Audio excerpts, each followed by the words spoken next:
அப்பொழுது அவர் 12 தம்மிடம் வரவழைத்து அவர்களை இருவராக அனுப்பத் தொடங்கினார். அவர்களுக்கு தீய ஆவிகள் மீது அதிகாரமும் அளித்தார். மேலும் பயணத்திற்கு கைத்தடி தவிர உணவு, பை, இடைக்கச்சையில் செப்புக்காசு முதலிய வேறு எதையும் நீங்கள் எடுத்துக்கொண்டு போக வேண்டாம். ஆனால் மிதியடி போட்டுக் கொள்ளலாம். அணிந்திருக்கும் அங்கி ஒன்றே போதும் என்று அவர்களுக்கு கட்டளையிட்டார். மேலும் அவர், நீங்கள் எங்கேயாவது ஒரு வீட்டுக்குள் சென்றால் அங்கிருந்து புறப்படும் வரை அவ்வீட்டிலேயே தங்கியிருங்கள். உங்களை எந்த ஊராவது ஏற்றுக்கொள்ளாமலோ உங்களுக்கு செவிசாய்க்காமலோ போனால் அங்கிருந்து வெளியேறும் பொழுது உங்கள் கால்களில் படிந்துள்ள தூசியை உதறிவிடுங்கள்.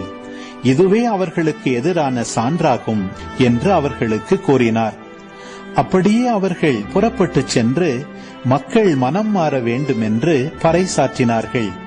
பல பேய்களை ஓட்டினார்கள். உடல் நலமற்றோர் பலரை எண்ணெய் பூசி குணப்படுத்தினார்கள்.